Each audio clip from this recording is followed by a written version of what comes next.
Oi.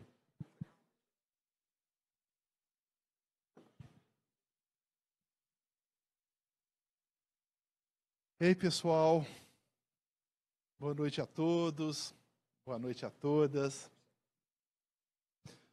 Prazer grande recebê-los aqui novamente. Quer dizer, para nós isso é uma alegria renovada quando nós temos a oportunidade de reunir não só os nossos calouros, os novos entrantes, mas, sobretudo, reunir toda a nossa comunidade universitária em torno daquilo que nos move, daquilo que nos impulsiona e nos empolga, que é a educação que transforma. E, assim, é muito bom esse momento e, sobretudo, quando a gente faz esse momento, um encontro muito importante entre duas áreas de fortes laços em termos de suas técnicas, em termos de seus sentidos. Tá?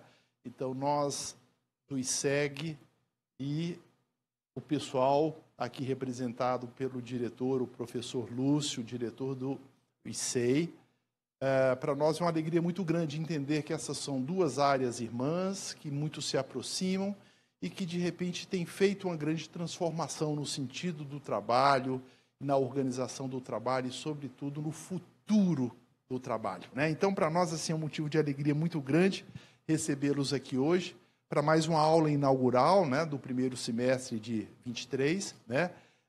Professor Lúcio. Obrigado, Cheque. Boa noite a todos. Boa noite quem está nos acompanhando de maneira online. O Cheque falou muito bem, é uma honra e uma alegria muito grande essa fusão dos institutos, e é muito daquilo que a gente aprendeu com a pandemia, porque isso nunca havia acontecido. Né? A aula inaugural sempre se dá pela área do conhecimento. E, durante a pandemia, a gente começou a trazer pessoas, poder fazer aulas inaugurais de maneira online, e o tema tangenciava com outras áreas. E nesse momento, a gente fez nossa primeira aula inaugural, ICEI mais ISEG, né, que, a princípio, apesar de ser convidados, né, os alunos de todos os períodos, ela tem como objetivo acolher os calouros. E cada calouro que chega, ele tem lá o palestrante. Né, eu sou da turma, né, do diretor da Google, né, eu sou da turma do diretor da DTI, né, da Hotmart, né, do Banco Inter, né, e assim tem acontecido cada aula inaugural.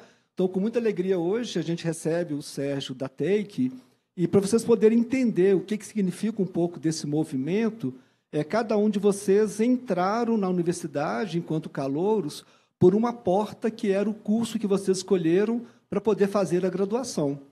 Então, administração, contábeis, economia, a turma do ISEG, mais vários outros cursos, né, da área de gestão, em especial pela EAD, e no ICEI, a ciência da computação, engenharia de computação, os sistemas, né, engenharia de software. Essa turma está toda reunida aqui hoje. Parte nesse espaço físico, que representa a gente reconhecido no Corel, mas em todas as unidades e campi. Então, nesse mesmo instante, vocês estão aqui, mas os colegas de vocês, também calouros, estão presentes em cada unidade, em cada campo. Inclusive a PUC virtual, né, Lúcio? Inclusive a PUC virtual. Né? Quer dizer, dizer para vocês que todas as unidades da PUC Minas estão representadas nesse encontro, né? Estão todos em auditórios, em suas unidades, recebendo a imagem, né? E também vão poder participar, né? E também os alunos da PUC virtual, os diversos cursos que lá também temos ofertas, também estão aqui nos assistindo. Muito obrigado por estarem aqui. Vamos lá começar? Vamos lá, agradecendo, né, Cheque? Uma grande equipe está ali atrás, nos bastidores, trabalhou demais, e aqui o NAI, né, fazendo a Libras, né? Isso muito emociona a gente. Universidade inclusiva, né? Bacana, é a Raquel aqui com a gente. Muito obrigado, Raquel. Bom, a gente vai pedir para subir aqui agora o nosso convidado. O Sérgio Passos, ele tem uma história muito interessante. E nas nossas reuniões preparatórias ficava muito claro, assim, um pouco do brilho que ele trazia nos olhos pela empolgação de um novo negócio de quem empreende, né? Parece que isso é um problema de DNA, né, Sérgio? Então, assim, isso também muito nos motiva, né, por conhecer não só a história de vida dele, mas, sobretudo, a trajetória, que muito nos inspira no sentido de nos dizer assim, cara, vai lá e faz. né? É um pouco assim, muito daquilo que nós entendemos como uma opção, ser empreendedor, entender o negócio e, sobretudo, entender que você não precisa estar fora de uma empresa, de uma carreira, para você ser empreendedor, né?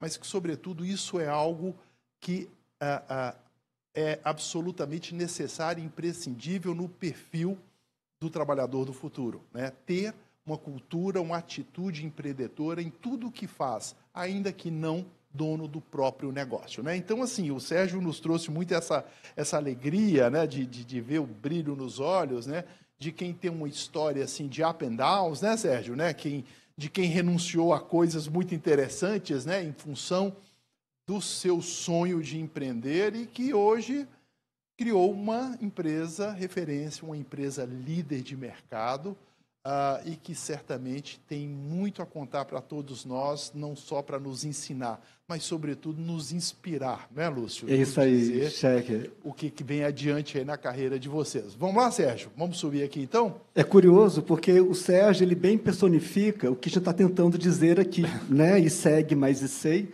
E esse moço, Sérgio, ele materializa essa junção, né, da tecnologia com o empreendedorismo, né? Muito bem. Vem cá, Sérgio.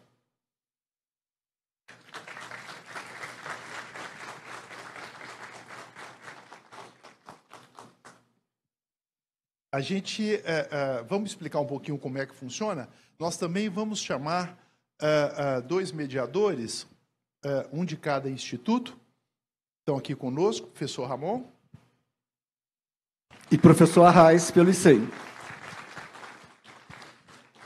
A dinâmica do trabalho, gente, é mais ou menos a seguinte. Nós teremos um tempo de exposição do Sérgio, tá? Após a exposição, deverá mais ou menos 50 minutos, algo assim. Depois nós vamos abrir para as perguntas de vocês, e não só de vocês que aqui estão no auditório, claro, né? Mas para todas as unidades vocês poderão, aí com o coordenador local, fazer as perguntas e transmitir aqui, que a gente vai imediatamente online passar essas perguntas para o Sérgio, ok? Bom proveito para vocês que estão aqui, para vocês que estão à distância, tá? Muito bom tê-los aqui novamente. Muito obrigado. Isso aí. Bom evento a todos.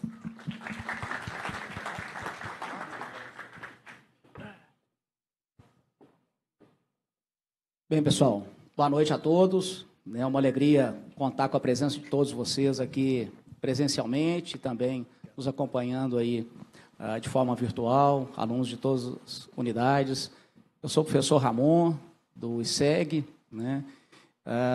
E que é com muita alegria, né, que hoje a gente conta aqui com a presença do Sérgio Passos, uma pessoa que eu tive a oportunidade de tê-lo como aluno, né, portanto, é um egresso dessa casa. Ele concluiu, então, o mestrado em administração, por isso, então, ele concilia a formação na área de tecnologia com a formação também na área gerencial, e posso dizer que eles representa muito, né, a nossa universidade, esse perfil empreendedor, né, conciliando, então, essa formação na área de tecnologia com a área administrativa. E, sem dúvida, foi um aluno extremamente diferenciado, destacado, muito empenhado, muito focado na sua atividade. Portanto, para aqueles que estão chegando agora no ensino superior, tenho certeza que vai ser um aprendizado muito grande. Espero que vocês aproveitem. Professor Marcos Arraes. Boa noite, pessoal. É tão feliz ver esse rosto de vocês ingressando na universidade. A gente sabe que os próximos 4 anos, os 5 para alguns, né, que têm mais períodos, vão ser determinantes para o resto da vida de vocês, e eu espero que vocês aproveitem todas essas oportunidades que a PUC Minas vai trazer para vocês. Meu nome é Marcos Arraes, eu sou do Instituto de Ciências Exatas e Informática. Para mim, igual como o professor Ramon, estar com o Serginho aqui hoje representa assim, algo muito bom de transmitir para vocês, porque eu desconheço em Belo Horizonte, quem é aí do universo das startups, da inovação, com certeza certa vez já escutou a história da Take. A história da Take na inovação, na transformação, ela ela mostra, quando nem se falava o que era startup, né, nem se usava esse termo, ela já estava construindo uma carreira aí maravilhosa, e vocês vão ver pela apresentação do Sérgio que é assim, é brilhante, vai dar muitos passos e insights para vocês começarem. Então, presta atenção, tá? Aproveitem todas essas oportunidades que a PUC Minas vai trazer para vocês, curtam esses 4 anos de universidade. Eu sou ex-aluno da casa, então eu sei que vão ser 4 anos assim mágicos e transformadores na vida de vocês. Quero cumprimentar também quem está assistindo aí nas unidades, nos campos da PUC Minas. Preparem-se que a gente vai ter um momento depois no final para vocês enviarem perguntas. Quem está assistindo também aí pelo YouTube, tá? Prepara, a gente vai ter um momento no chat que a gente também vai mandar o formulário de inscrição, tá? Então, vai anotando aí, o Sérgio vai trazer muita coisa bacana aí para vocês. E vamos lá, né, professor? Vamos. Boa noite, gente. Antes de mais nada, é uma alegria, uma honra poder estar aqui participando. Queria agradecer o convite, professor Schecker, professor... Nossa, Lúcio, fugiu, Lúcio. Desculpa. Professor Arraes, professor Ramon foi meu orientador. É muita alegria estar de volta aqui na casa, né? Também, né, eu queria também aproveitar esse momento e agradecer a presença de vocês, quem está participando online também. Eu sei que é um momento de muita curiosidade, quando a gente começa a entrar na universidade, tem muita dúvida sobre o que a gente vai fazer, as possibilidades, né? Vou contar um pouquinho da história da Take, um pouquinho da minha história, que é uma das possibilidades, né? Eu não acho que a gente vai se limitar só, como o professor falou, ao empreendedorismo, mas como usar o espírito de empreender dentro das suas carreiras também, né? Então, acho que vou tentar dar aqui o meu 1 centavo de contribuição, tá? Eu vou usar alguns slides mais para poder direcionar o papo, né? E para ilustrar algumas coisas também, né? Não sei se vocês sabem, né? Algumas pessoas já devem ter ouvido falar. A Take Blip é uma empresa de 23 para 24 anos, né?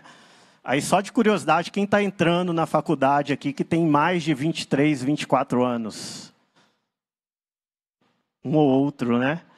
Pois é, então é uma vida dedicada a uma empresa e é com muito orgulho que eu venho aqui trazer uma construção que não é minha, né? Eu sou um dos fundadores, mas, na verdade, é uma construção de várias pessoas. Hoje nós somos mais de 1.900 pessoas construindo e entregando coisas fantásticas aí, e com muito orgulho uma empresa de Minas, né, e exportando tecnologia para o mundo inteiro. O tema da palestra ele é meio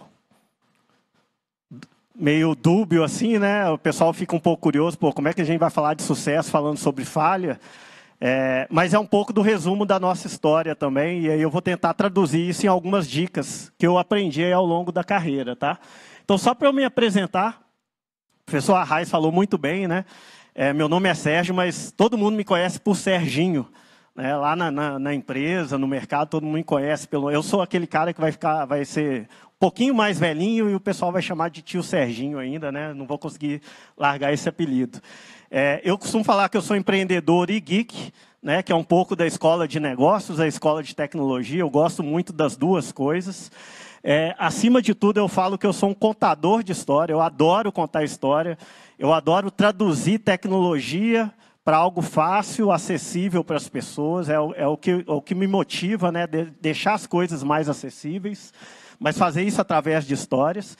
E eu gosto de criar produtos, que no final das contas é resolver problemas, né? Resolver problemas de empresas, mas mais do que resolver problemas de empresas, resolver problemas nossos, né, das pessoas, né? Melhorar a vida das pessoas. E por fim, eu gosto de dizer também que eu sou líder de equipes de alta performance, porque no final das contas não sou eu que entrego. Na verdade, o que eu faço é habilitar as pessoas para que as pessoas consigam entregar cada vez mais, cada vez melhor. Isso só acontece quando você tem um time de alta performance, né, que é um pouco do resultado desse trabalho. Take Blip, falando bem rápido, né, muita gente conhece a empresa como uma empresa que faz chatbots, né? Provavelmente vocês conhecem chatbots como robôs de conversas, né, automatizadas. Mas a gente gosta de falar que a gente faz muito mais do que isso. A gente não faz chatbots. Na verdade, a gente permite com que as marcas criem conversas e se relacionem com as pessoas através dessas conversas, através de mensagens, através de aplicativos de mensagens. E essas conversas são utilizadas para fazer atendimento, para fazer venda, para fazer campanhas de marketing, engajamento. Chatbot é mais uma ferramenta, mas a gente acredita muito no poder da automação junto com as habilidades das pessoas. E a gente consegue colocar essas duas coisas combinadas para entregar valor para as pessoas no final do dia. Então, contando um pouco da história, como eu falei, a gente já tem mais de 20 anos aí de estrada, né? Semana retrasada, a gente se deparou com um post de uma pessoa que não tem nada a ver com a Take, né? A gente nunca ouviu falar da gente, ou talvez tenha ouvido falar, mas não tem relacionamento com a gente. Essa pessoa fez esse post aqui, que ela resume muito bem o que é que a gente faz e o que a gente fez durante esse tempo todo, né? Eu não sei se faz muito sentido para vocês, né? Mas há 20 anos atrás, as pessoas pagavam cerca de R$6, R$5 para baixar uma música no celular. É uma coisa meio impensável no mundo onde a gente fala de streaming, de consumo de música em aplicativos como Spotify, né? Então, naquela época, você queria ter uma música no seu celular, você pagava R$5. E no mundo de hoje, ninguém mais baixa música para personalizar toque de chamada. Na verdade, todo mundo deixa o celular no mudo. E o que as pessoas fazem é ficar trocando mensagens ao invés de receber ligação. Para que você vai ter um toque de chamada, um ringtone, se você não quer receber ligação? Eu não sei vocês, mas eu tenho uma resposta pronta no meu celular. Quando alguém me liga, eu já tenho ela escrita. Olha, não posso atender, me manda uma mensagem no WhatsApp.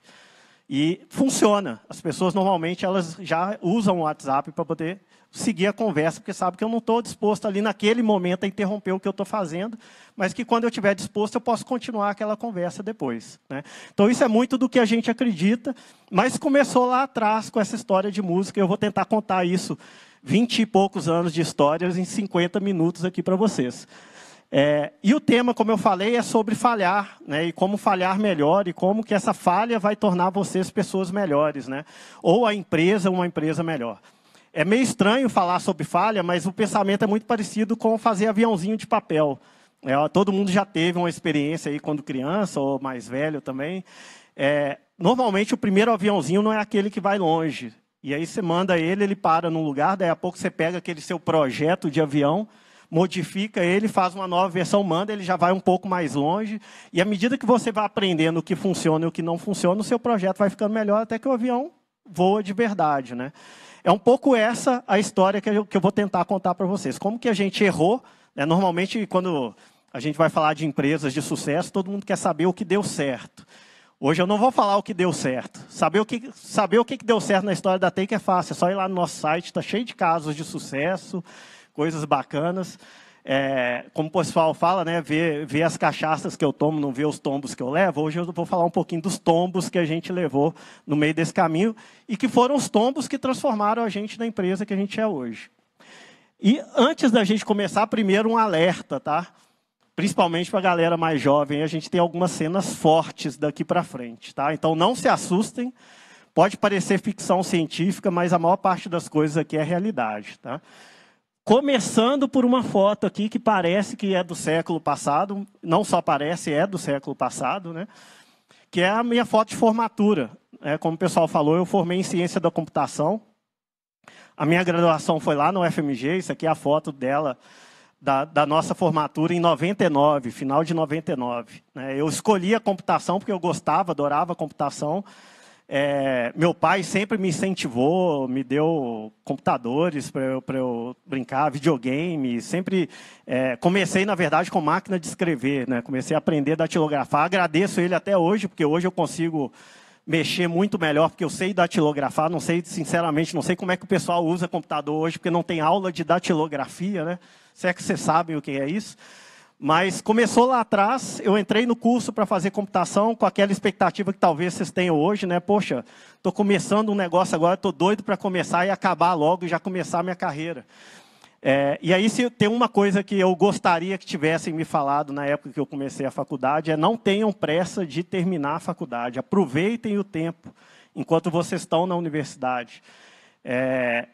Se eu tivesse a cabeça que eu tenho hoje, na época que eu fiz a minha meu primeiro curso de graduação, eu teria aproveitado 200% mais do que eu aproveitei. Dicas, né? Por exemplo, olhando para a foto hoje, eu vejo ali vários colegas meus que são empreendedores também, que estão em empresas até melhores do que as que eu consegui criar, que muitas vezes são parceiras da minha empresa, ou que já poderiam ser colegas de trabalho, poderiam ter me contratado, às vezes são concorrentes. Então, às vezes, a pessoa que está no seu lado, na sua turma, você não sabe, amanhã ela pode te contratar, amanhã ela pode ser sua cliente, amanhã ela pode ser sua fornecedora. Então, aproveite para criar esse círculo de amizades, esse networking também. Não só com as pessoas que estão do seu lado, mas os seus professores também. Na época que eu estudei, a gente colocava o professor numa distância muito grande, né? E hoje é muito legal quando eu vejo e vou conversando com os professores, pô, nós somos todos pessoas do mercado também. Os professores também são pessoas do mercado. E amanhã eles vão estar sendo parceiros também, desenvolvendo coisas junto com vocês. Então, não deixem de criar essa aproximação. Mas tá, voltando para a história, né? Em 99, eu estava lá me formando. Eu estava, na época, trabalhando, fazendo um estágio, uma iniciação científica, junto com um cara, que é o Marcelo, que era o meu espécie de orientador, né, numa empresa que fazia automação industrial. Então, eu desenvolvia sistemas para Belgo Mineira, Arcelor, fazia automação de produção industrial, principalmente coisas relacionadas a alto forno, altas temperaturas. E estava super legal, adorava, né, fazia o que eu gostava, que era programar. Só que estava chegando no final da faculdade e ele não tinha condição de me contratar com o valor do mercado. Então, o que ele falou? Cara, vamos fazer o seguinte, vamos juntar, vamos montar uma empresa e vamos a gente explorar isso com outras empresas, e não só essa empresa que a gente está trabalhando hoje. Vamos criar uma empresa separada e começar a prestar serviço. E eu falei, pô, legal demais. A última coisa que eu queria era ir trabalhar para, sem desmerecer, né, mas trabalhar para a IBM, trabalhar para a Microsoft. Eu queria fazer alguma coisa diferente, né, e alguma coisa que eu tivesse mais autonomia, que no final das contas é empreender mesmo. Só que o mundo era um mundo bem diferente do mundo de hoje, né? Então, para vocês terem ideia do que era o mundo naquela época, o que estava acontecendo naquela época, né? E aí a primeira imagem forte. Mão direita sobre o pé esquerdo. Tá sem som. No sentido do peito, passe por cima da cabeça e apoie na nuca. Agora a mão esquerda. Relaxamento. Mão direita sobre o pé esquerdo, puxe o pé no sentido do peito, passe por cima da cabeça e apoie na nuca. Agora a mão esquerda no pé direito, puxe o pé também no sentido do peito, passando pela cabeça e apoiando do outro lado da nuca. Isso. Agora juntem, sem pares. O celular dele não é um alô fácil. Com certeza não. Alô Fácil BCT.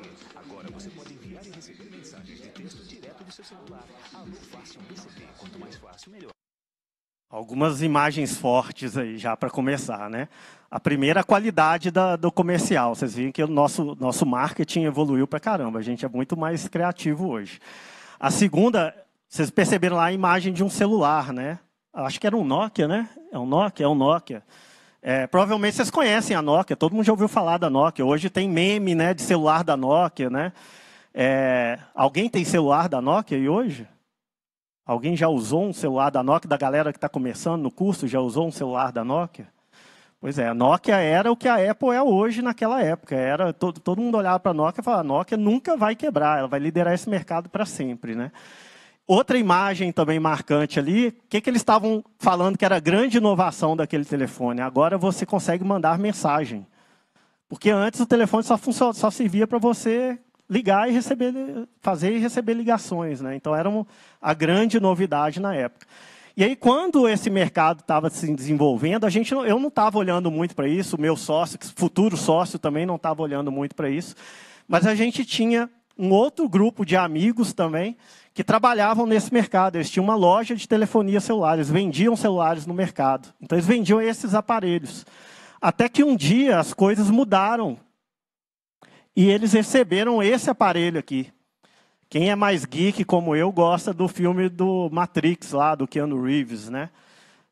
Quem não viu, se quiser assistir, vai ver uma cena onde ele abre um telefone, puxa um pouquinho para baixo, que é exatamente esse telefone. Foi inspirado nesse telefone aí da Nokia. Esse foi o primeiro celular com acesso à internet no mundo. E a empresa desses amigos nossos, eles receberam esse celular para poder vender. E na hora que eles receberam aquilo, eles falaram, poxa, vai ter uma grande transformação no mercado. As pessoas vão começar a ter internet na palma da mão. Imagina o que é essa transformação numa época onde você só acessava a internet no computador, em casa, pagando caríssimo, né? Ou na faculdade, né? A universidade tinha esse benefício, você tinha acesso, era uma das coisas que me incentivava a ir para a universidade. Tinha acesso ilimitado à internet, podia usar o tanto que eu queria da internet na época. Então, isso foi uma grande transformação. E aí, só que eram pessoas de negócio, né? Eram empreendedores do varejo, eles olharam para aquilo, cara, vamos criar uma empresa e vamos replicar na internet móvel o que acontece na internet fixa. Vamos virar provedor de internet. E aí eles precisavam de sócios que entendiam de tecnologia. E chamaram esse meu orientador, que era quem ia virar meu sócio, me chamaram também. E a gente falou, nós vamos criar uma empresa e vamos explorar esse mercado de internet móvel, né? Só que internet móvel não é a internet que a gente tem hoje, né? Só para vocês terem uma ideia, outra imagem forte, tá, gente? Segura aí. O que era a internet naquela época?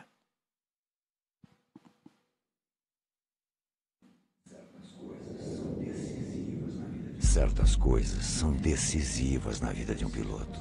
O tempo, por exemplo, é preciso apostar.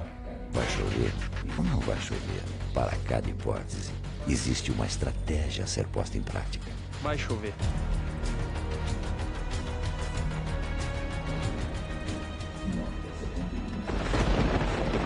Nokia com acesso à internet. O celular que você clica. Legal demais. Não sei se vocês repararam, mas o celular tinha uma espécie de mouse ali nele, né? Tinha um negocinho que rolava ali. Tinha uma tela gigante, vocês podem achar que não, mas era uma tela gigante. Cabiam umas 10 linhas ali, né? E você conseguia acessar conteúdo na internet. Você viu o Rubinho Barrichello, não vou comentar, outra imagem forte também, mas o Rubinho Barrichello consultando se ia chover ou não de qualquer lugar. Ele não precisava estar em casa mais. Então, era um negócio super revolucionário. A gente falou, vamos explorar isso. E aí nasceu, né, na época, a loja de telefonia celular que o pessoal tinha, né, o Roberto, o Daniel, o Toninho, que eram os outros sócios, tinham. Ela chamava Take Phone, e aí eles chamaram eu e o Marcelo, que é o outro sócio fundador também, para criar a empresa que ia ser a provedora de internet para celular. Como é que ela chamou? Ela virou a TakeNet. Esse aí era o logo dela, né? Então você ia levar a internet na palma da sua mão e a gente ia prover acesso à internet para as pessoas e ajudar as pessoas a acessar conteúdo. Só que aí a gente percebeu que não adiantava as pessoas terem o celular, ter o acesso, se não tivesse conteúdo para elas acessarem. Não adianta só eu ter o acesso, eu preciso ter o que fazer com ela, né? O Rubinho Barrichello precisava de um lugar para consultar a previsão do tempo. Então, o que a gente fez? A gente começou a desenvolver coisas que iriam ajudar as pessoas a acessar esse conteúdo. A primeira grande ideia que a gente teve foi fazer uma espécie de buscador, né? De novo, isso lá em 99, tá? E em 99, quem dominava o cenário de busca era a Yahoo. Era o grande buscador da internet. O Google nasceu no mesmo ano que a gente, nasceu em 99 também. Só que a gente olhou aquilo e viu, não, esse negócio de busca não vai dar dinheiro, não. Esse negócio não dá dinheiro, não. E não adianta só buscar também. A gente viu que o pessoal tinha pouco conteúdo para acessar. Mesmo quando a gente cadastrava os conteúdos, eram pouca coisa. A gente precisava ajudar as pessoas a criarem páginas para acessarem via internet móvel. Então, o que a gente fez? A gente criou uma espécie de, para quem é da área técnica, Stack Overflow. Stack Overflow é um lugar que você descobre tudo de programação, te ajuda a fazer qualquer coisa hoje, praticamente, né? Então, a gente ensinar as pessoas a programar e criar as páginas. A gente criou o que a gente chamou lá de WAP Brasil, que era uma comunidade de quem queria desenvolver coisas para a internet móvel. Só que a gente viu que não adiantava, a gente não conseguia ensinar, tinha pouca gente que conseguia criar coisas. Então, a gente pensou, olha, então eu tenho que ajudar as pessoas a criar, não adianta eu querer ensinar. Eu tenho que dar uma ferramenta para que elas consigam criar sem precisar entender de programação. E aí a gente foi uma espécie de Wix. Não sei quem conhece o Wix, é aqueles criadores de sites visuais também, né? E aí a gente criou um carinha que chamava WapSite. Você criava o seu site, hospedava ele, e aí a gente falou, agora a gente tem tudo que a pessoa precisa para conseguir usar o celular e acessar a internet e pagar a gente pelo acesso. Só que deu tudo errado, nada deu dinheiro, foram 2 anos investindo nessas coisas, tentando achar modelo de negócio, tentando entender como que a gente ia ganhar dinheiro. Ajudamos muita gente a criar site, ajudamos muita gente a criar conteúdo. Talvez eles tenham ganhado dinheiro, mas a gente não conseguiu descobrir como que a gente ia fazer dinheiro com isso. Então, na verdade, foi uma grande falha. E é a primeira dica que eu queria deixar, né? Às vezes a gente vai empreender, principalmente para o pessoal do ICEI, tá? a gente vê uma tecnologia e fala, nossa, isso aqui vai mudar o mundo, eu vou criar uma empresa ao redor dessa tecnologia aqui, e isso aqui vai me fazer ficar rico. Não é possível que o pessoal não está vendo que essa tecnologia é bacana, eu vou convencer todo mundo a usar isso aqui. E uma das coisas que eu aprendi é isso, defina a oportunidade a partir de um problema e não da tecnologia. Não tente criar demanda para o seu produto. E depois eu fui aprender isso melhor ainda lá com o pessoal da administração. A coisa mais difícil que tem é você conseguir criar demanda que não existe para um produto que você criou. A não ser que você seja o Steve Jobs. Steve Jobs conseguiu fazer isso, é por isso que ele é tão referência assim hoje no mercado. Mas não é a regra, é a exceção. A gente tentou fazer isso, criamos um monte de produto, mas não estava resolvendo o problema real das pessoas. Por quê? Porque na época as pessoas não queriam acessar a internet pelo celular. As pessoas queriam celular, o celular estava bombando, todo mundo comprava celular, igual é hoje, era mania, todo mundo tinha que ter o seu celular, mas as pessoas queriam fazer outra coisa. E aí tem um outro vídeo aqui, de novo, cenas fortes, é um vídeo de hoje, mas mostrando como é que era antes, tá? No gigantesco mundo dos aparelhos Nokia, temos esse aqui que foi o primeiro celular de muita gente, o inesquecível Nokia 5125. Operava com a extinta tecnologia TDMA e também inovou em muita coisa. Sua tela era maior do que seus antecessores. O estilo mais arredondado também começou a ditar uma tendência, além de ser um dos que mais popularizaram o envio de SMS. A nova mania entre os jovens é mandar mensagens pelo telefone ou pelo bip. Sim, hoje você lembra com saudade da SMS, mas quem viveu a época lembra os perrengues que era você mandar essa bagaça. Além de caríssimo, tinha limite de letras, de caracteres, aí se passava do limite já cobrava o valor de 2 SMS numa única mensagem. Foi aí que a gente começou a abreviar tudo na hora de digitar. Sem contar que às vezes a gente demorava meia hora para mandar uma mensagenzinha, porque às vezes você tem que apertar uma tecla 4 vezes para digitar uma única letra. Foi no Nokia também que passamos horas escolhendo o toquinho do nosso celular.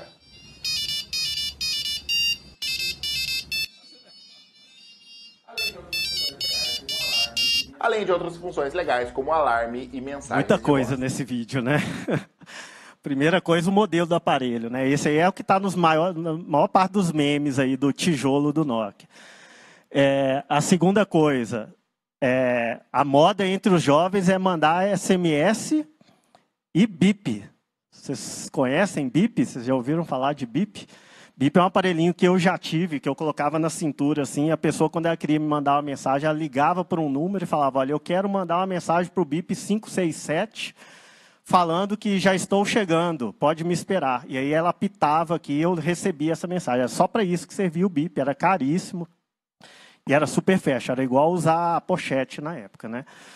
Mas a outra coisa super legal também, o ringtone. Foi aí que a gente percebeu, nesse celular, você tinha uma lista, sei lá, de 20 toques de chamada e você podia mudar o toque de chamada e configurar um toque de chamada para cada pessoa que te ligasse. Por que era legal isso também? Porque era moda, todo mundo tinha celular na época, todo mundo recebia ligação, hoje a gente não recebe mais, mas na época todo mundo recebia ligação. E aí, quando um telefone tocava, o que acontecia? Todo mundo metia a mão no bolso e tirava o telefone para ver se era para ele que estava tocando. Até que chegava o pessoal mais bacana, mais na crista da onda, com celular tipo esse, e falava, não, esse não é meu, porque o meu toque é diferente. O meu toque não é esse padrão, ele toca um pouco diferente. Por melhor que seja, que é a outra cena chocante, que é o que era um ringtone naquela época, né? Era uma campainhazinha tocando ali, mas fazia a festa do pessoal. Então, o que a gente percebeu quando a gente viu aquilo? Olha, as pessoas querem, na verdade, não é navegar na internet. Elas querem usar o celular e elas querem personalizar o celular. Elas querem tornar o celular, deixar o celular com a cara delas. Então, vamos criar um serviço onde elas vão conseguir extrapolar o que vem no celular de música. Nós vamos dar um catálogo de música para que elas pudessem escolher a música e personalizar a música para cada momento ou para cada pessoa. E foi o que a gente fez. Não foi uma inovação só nossa, né? Isso já acontecia em outros lugares do mundo também, só que o pessoal fazia isso de uma forma diferente. Eles usavam conteúdos iguais a esse aqui. Você ia na loja de celular, pegava um panfleto, um flyer, né? E lá tinha o nome de várias músicas e falava uma instrução. Olha, envie o texto, código tal, para receber a música tal. E aí você tinha que ir no celular digitar o código daquela música e você recebia aquela música. funcionava muito bem lá na Suíça, funcionava muito bem nos países pequenos, onde distribuir esse tipo de coisa era uma logística fácil. Como é que a gente ia distribuir panfleto no Brasil inteiro para 200 milhões de pessoas na época? Não fazia o menor sentido, não se pagava, né? Então, o que a gente teve? E aí, na verdade, um cara brilhante que a gente teve no nosso time, que era um cara super criativo, designer, né? Ele falou o seguinte, cara, para que eu vou criar um código para cada música? As músicas já têm um código. O código da música é o próprio nome da música. Deixa a pessoa mandar o nome da música que ela quer, que eu não preciso distribuir panfleto para ninguém. E aí a gente mudou a forma de vender música no celular. A gente começou a vender música desse jeito. Então, ao invés de você mandar um código, e aí esse exemplo é real, tá? Essa foi a música, o ringtone mais vendido de todos os tempos. Não sei quem conhece também o latino. Era Festa no AP. Quem tiver curiosidade, depois procura aí no Spotify, que deve estar entre as mais tocadas desde sempre. Mas a gente permitia que as pessoas conversassem com a máquina do outro lado e falassem que música que ela queria. Só que muitas vezes ela não sabia o nome da música, ela sabia um trecho da música, ela sabia a parte do nome da cantora. Ela gostava muito da música da Britney Spears. Imagina como é que era escrever Britney Spears naquele teclado, sem saber falar inglês, sem saber falar nada. A gente tinha que entender o que as pessoas queriam. Um sócio nosso, que entrou um pouco depois, né, que é o Juliano, ele fala muito bem isso. Ele falou o seguinte, eu sabia que a gente ia ter sucesso no dia que a gente vendeu o primeiro ringtone da Britney Spears. Porque o pessoal não precisava saber como é que a gente digitava e o nosso robô conseguiu entender que ela queria aquela música. Então, a gente fez o que hoje o pessoal chama de chatbot. A gente fez uma máquina que, através de uma interface de mensagens, conversava com as pessoas para entregar uma música, a melhor música que ela queria comprar. E aí a gente finalmente achou um modelo de negócio, começamos a vender música a R$5. As pessoas pagavam R$5 por música. A gente começou no primeiro ano vendendo 250 mil ringtones num único ano, por esse valor. Até 2005, quando a gente chegou no nosso auge, a gente estava vendendo 250 mil músicas num único dia. Esse foi o ritmo de crescimento que a gente teve. A gente dominou o mercado brasileiro, começamos a expandir para Chile, para Argentina, fomos para os Estados Unidos também, e chamamos atenção globalmente como liderança, como referência nesse assunto, até que veio uma empresa japonesa, uma empresa que chama Fé, né? Que é uma outra coisa legal também. O outro sócio nosso, fundador, o Daniel, fala isso, que não é coincidência, é providência, né? Então, para ser empreendedor, você tem que ter fé também. E você tem que ter pessoas que acreditam em você também. Então, veio essa empresa japonesa e fez uma oferta de comprar 100% da Take naquela época. Foi um negócio que não fez tanto barulho, porque no mesmo ano, o Google fez a compra da Akuan. Não sei quem sabe, a Akuan era uma empresa criada no FMG, que foi comprada pelo Google para virar o Google Brasil, o centro de pesquisa no Google Brasil. Mas fez muito barulho, ofuscou um pouco. Mas, naquela época, a gente deixou de ser uma empresa brasileira e a gente passou a ser uma empresa japonesa, com altos planos de expansão para a Europa e para a Ásia, né, e continuar crescendo no ritmo que a gente estava. Tudo muito lindo, muito bem. Aprendemos, né, a primeira lição. Vamos perseguir o que as pessoas querem e não vamos tentar criar demanda. Vamos surfar o que faz sentido, qual que é o problema que elas querem resolver. Até que as coisas mudaram de novo, né? E aí vem um cara meio louco, que é o Steve Jobs, lá em 2007, né, olha quanto tempo, lançou o iPhone com essa promessa de que ele ia reinventar o telefone. E aí na apresentação dele, é muito legal, quem não viu, eu recomendo ver no YouTube, ele apresenta o iPhone falando o seguinte, sabe o iPod, sabe o telefone, sabe o browser de internet? Eu vou juntar isso tudo e isso aqui agora vai ser o iPhone. E aí o mercado inteiro olhou para aquilo e falou, isso vai ser revolucionário. Só que todo mundo olhou telefone e internet. Quase ninguém olhou para iPod, exceto a gente. Porque o nosso negócio era vender música. E aí com o iPod ele veio com a ideia de você consumir música por streaming, pagando um valor só por mês e consumindo o tanto de música que você quisesse. E aí, do nada, o nosso mercado virou de ponta cabeça. Tudo que a gente fazia começou a deixar de fazer sentido. Para o Brasil demorou um pouco mais, porque nem todo mundo conseguia comprar um iPhone, mas teve um impacto muito grande para a gente. E aí, vem a segunda dica. Né? Por mais que você esteja tendo sucesso, monitore os movimentos do mercado e dos seus concorrentes indiretos, porque naquela época ninguém achava que Apple ia entrar no... Era Nokia, era Motorola, era Samsung, ninguém falava de Apple. E, de repente, a Apple resolveu entrar no mercado de telefonia. Então, você pode ser pego de surpresa quando você menos estiver preparado. Principalmente se esse competidor indireto for o Steve Jobs. Então, se tiver um Steve Jobs no seu mercado, você pode ficar esperto que as coisas podem ficar ruins. E aí, o que a gente fez? A gente olhou para aquele mercado, de repente, derretendo. A empresa ela tinha em torno, na época, de 200 pessoas trabalhando com a gente. A gente precisou reestruturar, reposicionar.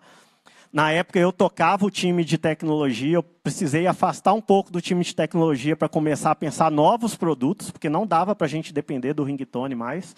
Foi aí que eu saí um pouco e comecei a estudar um pouco mais marketing também.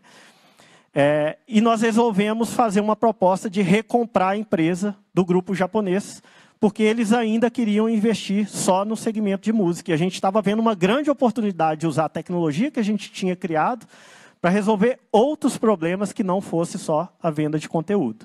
Então, nesse momento, a gente fez uma proposta, isso foi em 2008, e a gente recomprou a empresa por uma fração do preço que a gente tinha vendido 3 anos atrás, mas com um baita desafio também de conseguir reposicionar a empresa. E aí, a gente resolveu mudar também a logo da empresa, né? A gente passou a ser essa TakeNet com esses 3 símbolos ali. E a gente trouxe mais um componente para a nossa estratégia. Antes a gente fazia muitas coisas entre pessoas e operadoras. A gente viu que a gente tinha oportunidade de pegar essa tecnologia e também usar ela para melhorar a comunicação das empresas com as pessoas. Então, a gente começou a trazer toda a tecnologia de conversa por SMS para viabilizar com que as empresas, principalmente, resolvessem problemas de atendimento usando essa tecnologia. O principal case de sucesso que a gente teve foi com a CEMIG. Então, essa é mais uma imagem chocante também.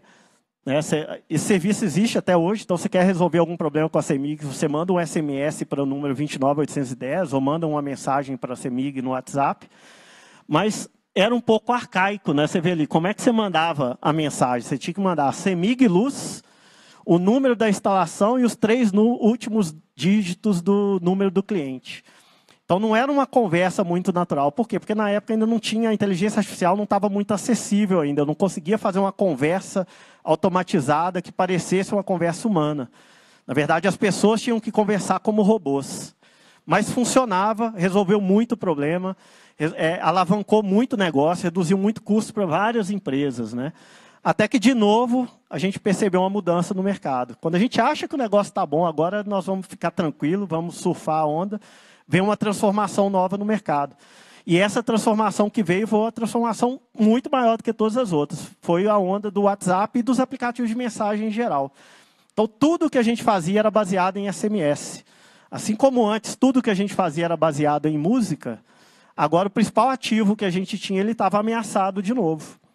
E a gente se viu de novo na mesma posição. Pô, o que eu faço agora? Eu abandono tudo que eu faço e diversifico e vou tentar coisas diferentes? Ou, uma segunda opção, eu posso me unir a essa transformação e usar isso ao meu favor. Então, ao invés de olhar aquilo como um desafio, como um problema, a gente resolveu olhar aquilo como uma oportunidade. Principalmente porque a gente percebeu que não era um movimento só de tecnologia, mas era um movimento de comportamento das pessoas. As pessoas estavam mudando de comportamento. Hoje é muito fácil. Mas antes, há 5 anos atrás, quando eu precisava falar disso, eu começava uma palestra fazendo uma pergunta que era o seguinte: quantas ligações você fez e recebeu hoje? E aí, 20% das pessoas levantavam a mão falando que tinha sido mais de 10 ligações. E aí eu perguntava: quantas mensagens você enviou e recebeu hoje, sem contar aquela de bom dia no WhatsApp? E todo mundo levantava que tinha recebido pelo menos mais de 100 mensagens naquele dia. E aí eu mostrava, o comportamento das pessoas está mudando. Ninguém quer mais falar no telefone. As pessoas querem usar o serviço de mensagem para trocar mensagem entre si. E se elas querem fazer isso, por que as marcas não podem fazer parte dessa conversa também? Por que elas não podem usar esse mesmo canal para interagir com elas, entregar valor para elas também? E transformar uma relação que era chata, do call center, né? Aquela que todo mundo odeia, ficar pendurado no telefone, para uma relação mais fluida, mais assíncrona, ou seja, eu não preciso ficar no telefone, eu posso resolver outras coisas ao mesmo tempo que eu estou reclamando com a CEMIG que eu estou sem energia, ou pedindo uma segunda via de conta. Então, essa é a dica 3. Acompanhe o comportamento do consumidor acima de qualquer coisa. Então, não interessa se a tecnologia é legal, não interessa se é um problema que você quer resolver, que você acha que merece ser resolvido. Se as pessoas não querem que aquilo seja resolvido, não adianta. Você tem que ir atrás do que o consumidor quer, do que as pessoas querem, do que as pessoas precisam. E no nosso mercado, onde o cliente, na verdade, não são as pessoas, são as empresas, isso também vale. Porque quando eu resolvo o problema das pessoas, eu estou resolvendo o problema das empresas também. Então, isso é legal, porque isso faz parte da missão da Take hoje. A missão da Take hoje é transformar a vida das pessoas numa vida melhor. Como? Fazendo com que as marcas se comuniquem de uma forma melhor com as pessoas. Para que esse relacionamento seja melhor, seja mais agradável, que a gente queira conversar com a marca. E a gente consegue fazer isso muito hoje. E essa mudança, ela aconteceu muito para... E aí, me colocando na história também, né? Ela foi tão clara para mim que eu entendi que eu precisava entender um pouco melhor o que está na cabeça desse bicho que a gente chama de consumidor.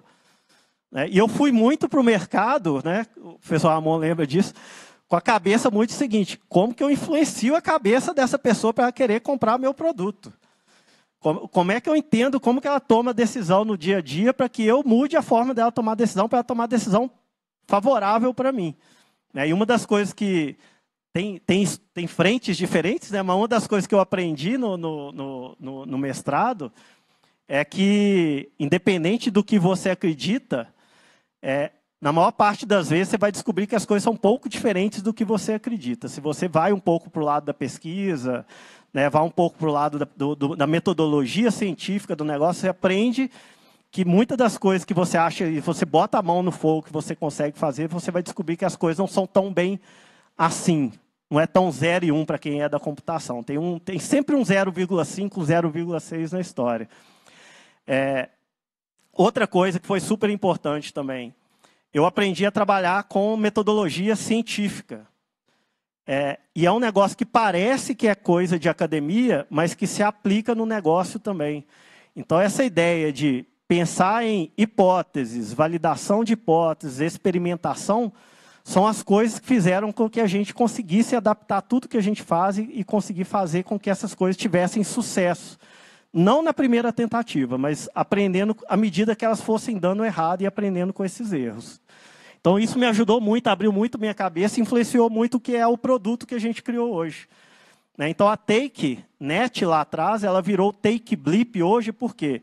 Porque hoje o nosso principal produto se chama Blip, e é essa solução que une o poder da inteligência artificial com a capacidade e habilidade das pessoas para que as marcas consigam entregar uma boa experiência para fazer atendimento, vendas e marketing. Então, a gente não quer acabar com o emprego, a gente não quer substituir as pessoas, muito pelo contrário. Todo projeto nosso passa do pressuposto que existem pessoas do outro lado sendo empoderadas pela inteligência artificial e, através da inteligência artificial, elas conseguem entregar experiências melhores. Muito legal, né? Muito bacana. A gente começou com esse posicionamento, a gente ficou muito diferente de toda a concorrência no mercado. E isso aqui resume um pouco do que a gente faz hoje. Tá? Casa Nova, Zona Oeste.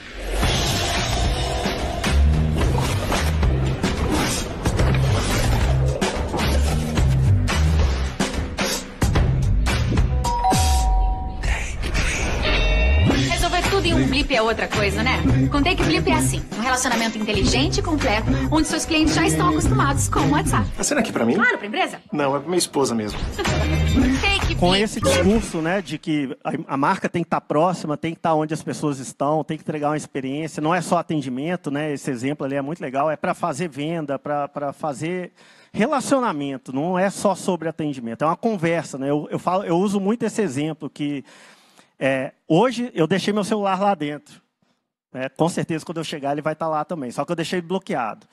Se eu tivesse deixado ele desbloqueado, qualquer pessoa poderia pegar o meu celular, abrir meu WhatsApp, olhar a conversa minha com a minha esposa, rolar a tela um pouquinho para cima ali, ler 3 dias de conversa, ela iria conseguir entender como eu converso com a minha esposa, quais as palavras que eu uso para falar com ela, sobre o que a gente costuma conversar, e ela conseguiria pegar essa conversa e continuar a conversa com a minha esposa não iria perceber, provavelmente, que não era eu que estava falando com ela. Tal é o poder disso que a gente chama da thread infinita, ou da conversa infinita, que é, a partir do momento que eu começo a me relacionar com a pessoa, cada nova mensagem que eu troco com ela, eu estou aprendendo mais sobre ela. E isso gera uma oportunidade de eu entregar uma experiência melhor para ela também. Então, essa é toda a base do que a gente faz e do que a gente acredita. Com isso, a gente começou a ter muito sucesso com grandes marcas, Itaú, Netflix, Globo, a própria CEMIG, todas as verticais. Eu falo que a gente tem clientes de entretenimento a bancos, passando até por funerárias que usam serviços nossos também. Então, todos os momentos da nossa vida a gente consegue ser impactado de alguma forma, mas com esse discurso de que a gente precisa criar relacionamento. Isso deu tão certo que em 2020, né, outubro de 2020, no meio da pandemia, né, no início da pandemia, a gente tinha mais ou menos aí 250 pessoas, todo mundo trabalhando em escritórios aqui em BH ou em São Paulo. A gente, de um dia para o outro, teve que mandar todo mundo para casa, todo mundo trabalhar remotamente. Ao longo da pandemia, a gente teve uma demanda imensa, porque as empresas precisaram fechar todas as lojas, elas precisavam transferir tudo que acontecia na loja para o mundo digital, só que no mundo digital, que elas conheciam até então, elas não conseguiam trazer as pessoas, os funcionários para esse mundo digital.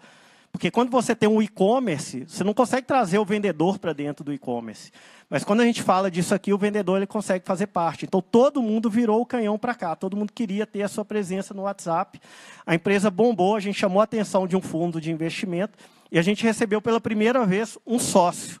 Né? Naquela época, lá no Japão, a gente vendeu a empresa toda, então a gente deixou de ser dono da empresa, recompramos, e hoje a gente tem um sócio pela primeira vez que está compartilhando essa visão com a gente. Então, a partir daí, a gente começou a expandir, a gente saiu de 200, 300 pessoas em 2020, como eu falei, para cerca de 1.800 hoje. A gente comprou uma outra empresa, que é uma empresa também de Minas, com muito orgulho, de Ouro Preto, pessoal da faculdade de Ouro Preto lá, que trabalha com inteligência artificial, tem uma solução de monitoramento de rede social, então eles vieram fazer parte do nosso time também. E foi uma das coisas mais acertadas que a gente fez no ano passado, porque uma das coisas, como eu falei, a gente acredita, é que as coisas têm que andar junto, pessoas e inteligência artificial, e a gente sempre falou isso. E hoje isso está muito claro para o mercado, né? Então a gente está vendo o que eu chamo aí de revolução da inteligência artificial. Vocês estão entrando na faculdade aí hoje, quem está antenado já ouviu falar de ChatGPT, né? Vocês já ouviram? Levanta a mão aí quem já ouviu falar de ChatGPT. Legal. Quem já pensou em usar ChatGPT para fazer trabalho da faculdade? Quem já perguntou para o ChatGPT se é uma boa ideia usar o ChatGPT para fazer trabalho de faculdade? Perguntou? Eu perguntei também, lá. Fiz essa pergunta, o que você diria, né? Ele falou, olha, nem sempre é correto ou adequado usar o ChatGPT para o contexto acadêmico. Ele não é uma ferramenta completamente exata. Mas ele pode ser considerado plágio, dependendo da forma que você faz isso também. Só que ele aconselha usar com moderação e responsabilidade, com uma espécie de assistente, não é alguém que vai fazer algo por você, mas é alguém que vai fazer algo para você entregar algo melhor. Né, alguém que vai te apoiar numa entrega. Né, e algo tão transformador, vai mudar tanta forma que a gente faz, né, as coisas, que, na verdade, já vai transformar toda a indústria de software. Esse é um outro cara super inteligente também, é o Satya, é o CEO da Microsoft, e ele falou isso, vai mudar fundamentalmente toda a indústria de software, praticamente. Ou seja, a gente passou por uma pandemia, levantamos investimentos, compramos uma empresa, estamos indo super bem, estamos praticamente dobrando a receita e o tamanho da empresa a cada ano. Estamos tranquilos, né? Aí vem uma onda de novo, transformadora, vai mudar o mercado completamente da noite para o dia. A gente tem que se reposicionar de novo, reposicionar o produto. Poxa, tem hora que parece que cansa, né? Como é que a gente consegue manter durante mais de 20 anos esse ritmo de faz, dá certo, dá errado, transforma, reposiciona, repensa, faz de novo, né? E não desiste das coisas, né? Então, tem um termo muito legal para isso, né? Que um cara trouxe, que ele explica da seguinte forma.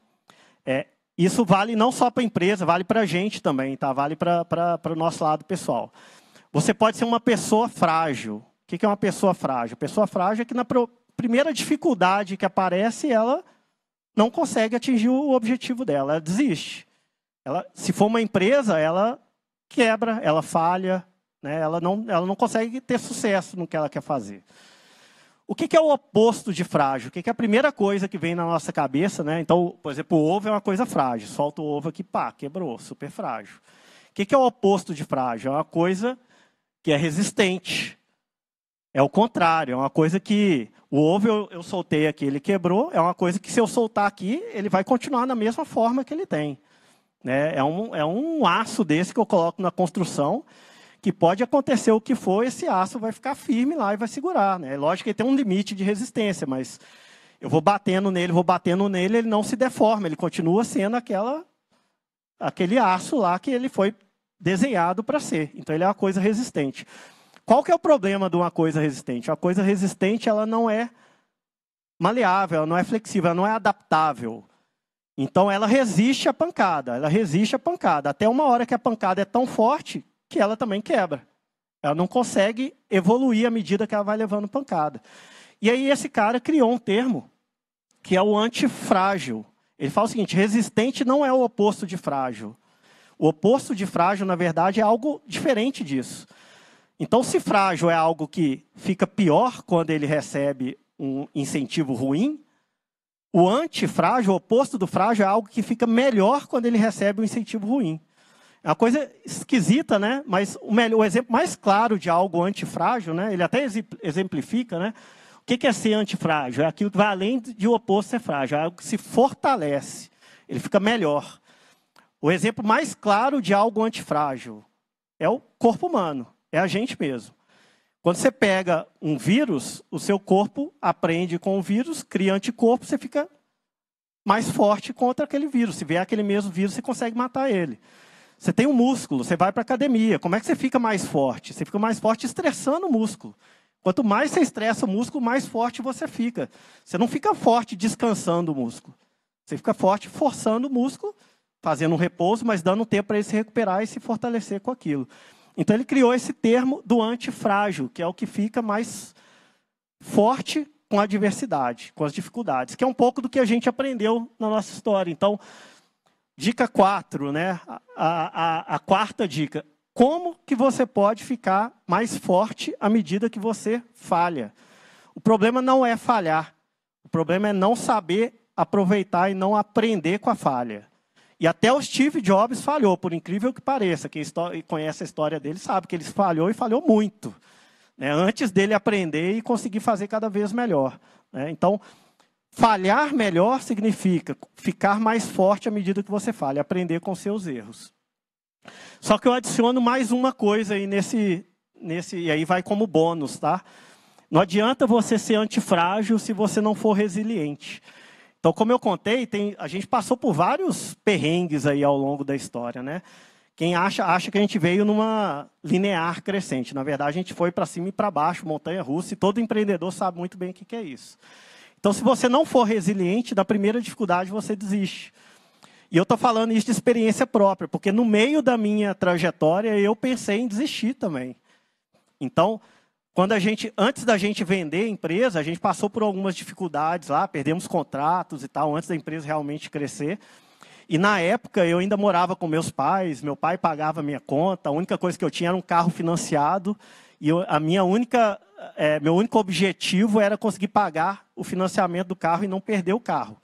Era o meu grande objetivo, era o meu único acordo com o meu sócio. Eu não preciso ter salário, meu pai está me ajudando e tal, depois eu dou um jeito de compensar ele por isso.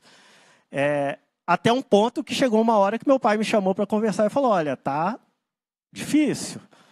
Você já formou, já tem 3, 4 anos de formar, você vai ficar insistindo com essa turma de doida aí até quando? Isso não vai dar certo, você tem que fazer outra coisa. E aí, como ele tem uma máxima que fala que quem paga a conta é quem manda, né? E aí ele, como estava pagando a conta, ele falou, olha, você vai ser funcionário público. É o tipo de coisa que você não coloca no LinkedIn, tá? Se for no meu LinkedIn, não tem isso lá, não. E aí ele falou o seguinte, você vai fazer o concurso da Polícia Federal, você vai ser perito da Polícia Federal. E aí me inscreveu no concurso, Eu não queria estudar, eu não queria passar, eu ainda queria continuar lá. Só que não dava muito para lutar contra isso, né? E aí chegou no dia de fazer a prova, eu dei uma sorte ou azar, que o que caiu na prova da Polícia Federal é exatamente o que a gente tinha estudado, era muita coisa de rede, era o que a gente tinha estudado para fazer internet móvel, lá, provedor de internet móvel. Passei no concurso. Passei no concurso, fui chamado para fazer academia, tinha que passar 4 meses em Brasília, fazendo academia de polícia, e eles me davam uma bolsa para passar esses 4 meses, que era metade do salário que eu ia ganhar se eu conseguisse ser aprovado na academia. E a bolsa era 4 vezes o que eu ganhava na empresa na época. A bolsa, né? E era líquido. Então eu virei para o meu sócio e falei, olha, tá difícil, eu não consigo negar, eu vou ter que ir, vou ter que fazer lá a academia. Fui para a academia, fiz academia, voltei, fui nomeado, e aí eu tinha que tomar a decisão, agora eu tenho que tomar posse, né? E aí fui conversar com os sócios, principalmente com o Marcelo, que foi o cara que foi o meu primeiro sócio lá, né? Lá no início da carreira, meu orientador, né? E aí ele falou, cara, você não vai, nós vamos virar esse negócio, você vai perder uma oportunidade, você vai ser infeliz se você for. Eu te conheço, se você for para a Polícia Federal, você vai ser infeliz. Eu falei, pô, Marcelo, mas, cara, eu não consigo convencer meu pai, já falei com ele, não tem jeito. Ele falou, chama seu pai e sua mãe aqui. Aí chamou meu pai e minha mãe foram lá, ele conseguiu convencer eles, falou, olha, seu filho vai se arrepender se for, acredita em mim, é minha palavra, se der errado, você pode cobrar de mim. Eu banco aqui, eu falo para você que vai dar certo. E o Marcelo é daqueles caras otimistas, né? E deu certo. E aí eu desisti, não tomei posse. Muita gente me chamou de doido, né? Falou, olha, você vai abrir mão do serviço público, carreira na Polícia Federal, era para ser perito, nem era para ir para a rua, nem nada, né? O salário super bom, estável e tal, para arriscar assim. Mas foi a melhor decisão, né? Então, uma dica bônus aí para vocês, tá? Escolha bem seus mentores. Saber quem são os seus mentores pode ser a diferença entre o seu sucesso e o seu fracasso. E, às vezes, seu mentor está sentado do seu lado, na faculdade, é o seu professor que está dando aula para você agora. Você não sabe onde ele está, você vai ter que descobrir, mas eu acho que é uma das coisas que, com certeza, vai ser chave para o sucesso. Tá bom? Gente, era um pouco disso que eu queria compartilhar. Espero que vocês tenham gostado e não tenham ficado assustados com as imagens aí também.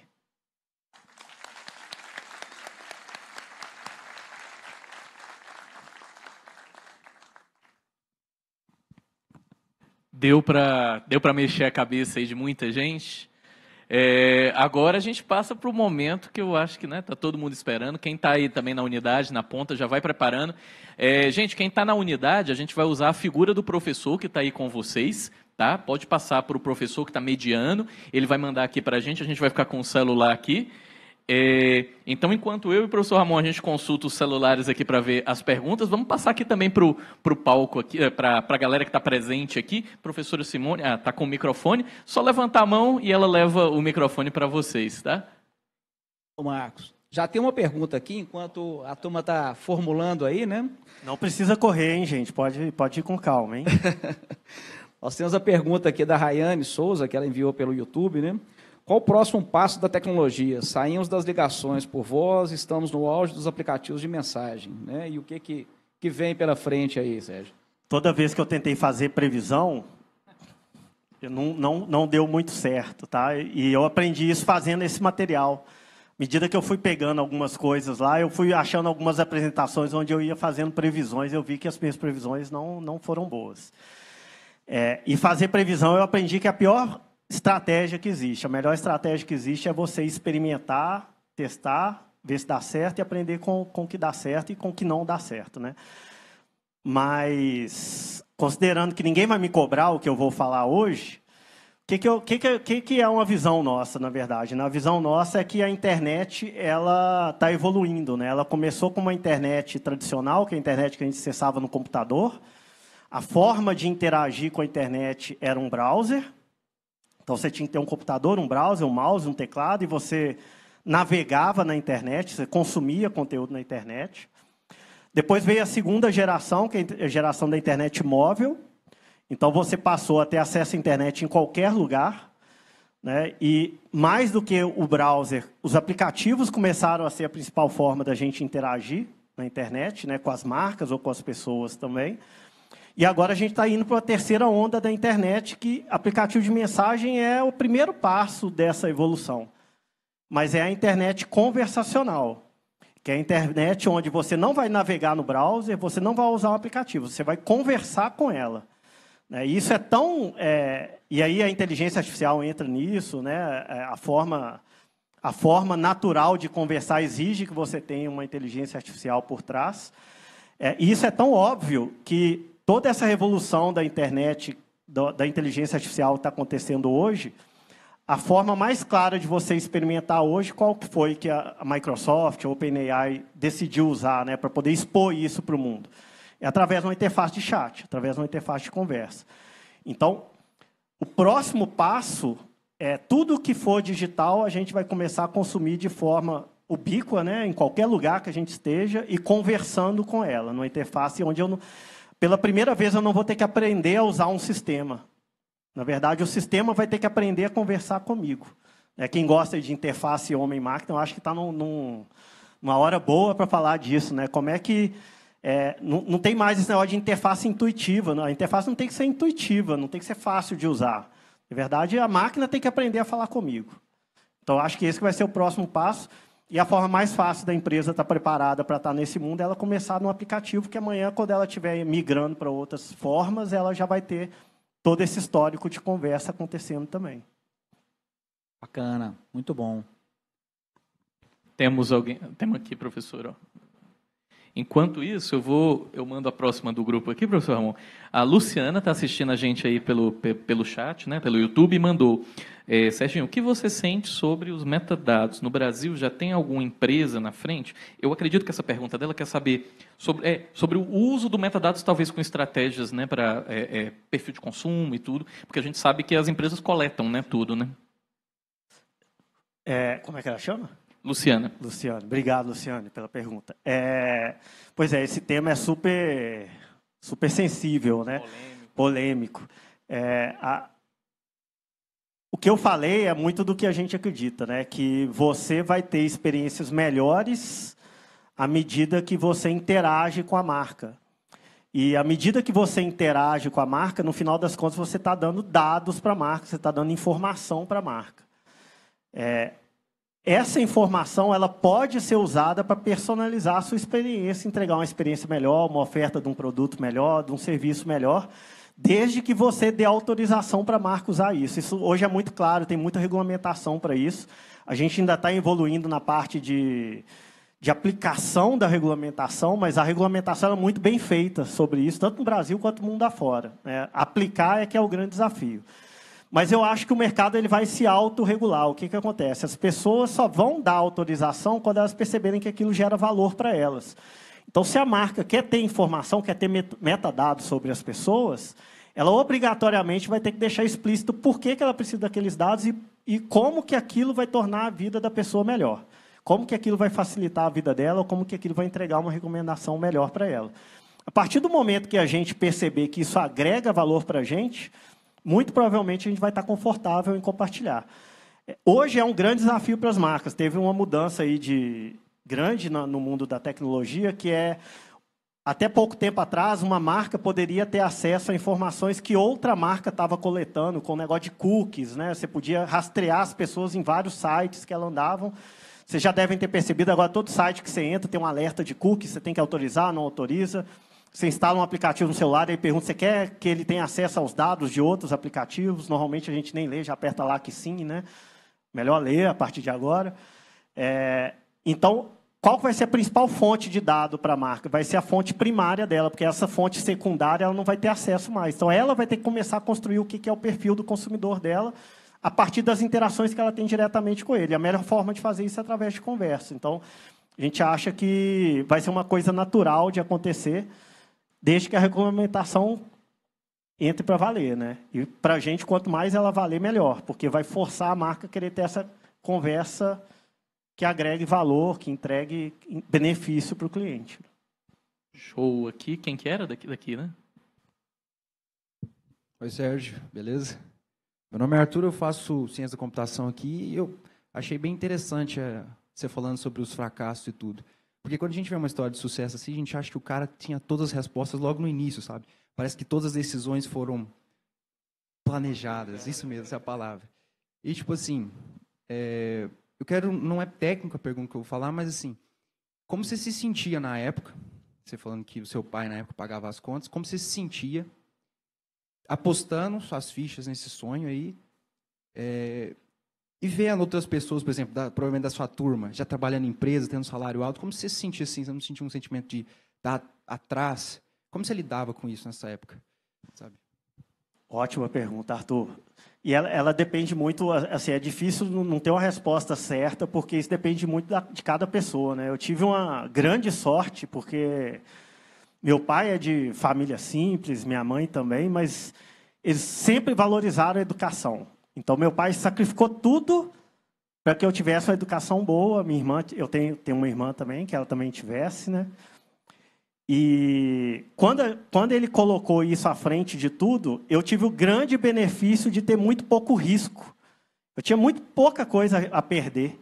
E quando você tem pouca coisa a perder, fica mais fácil se arriscar, né? Então, quando eu via isso acontecendo, querendo ou não, eu tinha aquele sentimento, cara, se der errado, eu vou para o mercado, eu vou arrumar um emprego. O emprego eu vou conseguir. Mas se eu não fizer isso agora, provavelmente eu não faço isso nunca mais. Então tem muito do tempo, tem um timing certo das coisas acontecerem, né? E aí, quando o risco é pequeno e eu vejo que o ganho poderia ser grande, eu trabalhava um pouco essa questão da resiliência. Cara, eu vou tentar sempre mais um pouquinho, mais um pouquinho. Essa é a resposta bonita. A resposta mais verdadeira é assim, cara, eu gostava demais do que eu fazia. Gostava demais. Eu não me via fazendo outra coisa. E quando você gosta do que você faz, você está disposto a ganhar pouco. Quando você gosta de trabalhar, as pessoas com quem eu trabalhava eram muito boas. Então, quando você vê que você está aprendendo, você está tendo experiência que você não vai achar em outro lugar, você topa, às vezes, em troca de remuneração, em troca de sucesso, em troca de outras coisas. E é um pouco do que o professor falou, de sangue no olho, né? Então, nem sempre é o resultado financeiro que vai definir, e eu acho que isso é legal ter na cabeça de todo mundo também. Eu conheço pessoas ótimas, bem-sucedidas, tiveram sucesso, têm grana, mas, cara, passaram a vida inteira fazendo coisas que eles não gostam de fazer. E a vida a gente só tem uma. Quando você chega nos 45, você entende isso melhor. Bacana, muito inspirador, né? É o tipo de fala que a gente espera, né? Quando está iniciando um curso superior, ou mesmo para quem está formando, né? Que tem um sonho, né? Que tem algo que, às vezes, nos estimula, mas que fica preso à questão, às vezes, por um salário, por uma segurança, né? Muito bacana. Tem uma pergunta aqui, que eu acredito que seja, né, de uma colega, a Josmara de Oliveira, né? Que faz a pergunta aqui, Sérgio, o que seria falhar melhor, inovar dentro da universidade, né, no percurso da universidade? Ou seja, você trouxe o relato, né, profissional e para a turma que está iniciando agora, né, o que seria essa inovação, esse tentativa e erro aí, né? Caramba, pergunta difícil da Josmara, hein? Conheço ela também. Pois é difícil isso, né? Eu acho que, assim, primeira coisa, você tem que assumir riscos, né? É um pouco do que você falou. Eu acho que, às vezes, a gente quer se enquadrar muito em padrão, e quando você se encaixa em padrão, você não vai ser nada além do padrão. É muito fácil falar isso, igual eu falei na condição que eu estava, que eu tinha muito pouco a perder. Eu sei que nem todo mundo... Tem gente que tem muito a perder. Então, você assumir risco quando você tem muita coisa a perder é difícil. Hoje, eu já sou um pouco mais avesso a risco. Já não arriscaria tantas coisas igual eu arrisquei lá no início, né? Mas eu acho que é um desafio grande, porque o segredo de falhar melhor é falhar rápido. É você fazer experimentos pequenos e, ao invés de você tentar já chegar na solução final, você desenha o caminho até a solução final e você vai desenhando experimentos que vão te dizer se você está indo na direção correta ou não. E eu sei que a dinâmica da universidade é diferente da dinâmica do mercado. A velocidade, e tem que ser diferente, né? Eu aprendi isso também, porque eu desenvolvi muito projeto junto, inclusive com a PUC, né? O professor Humberto, a gente estava falando mais cedo, a gente desenvolveu alguns projetos de pesquisa juntos também. A velocidade na academia ela é diferente da velocidade do mercado e tem que ser diferente, porque você tem que ter tempo para refletir, você tem que ser muito mais profundo nas coisas. Mas eu tentaria criar experimentos, né? A gente estava falando mais cedo agora, por exemplo, sobre um projeto com a IBM. Eu acho que é um risco que a universidade está tomando.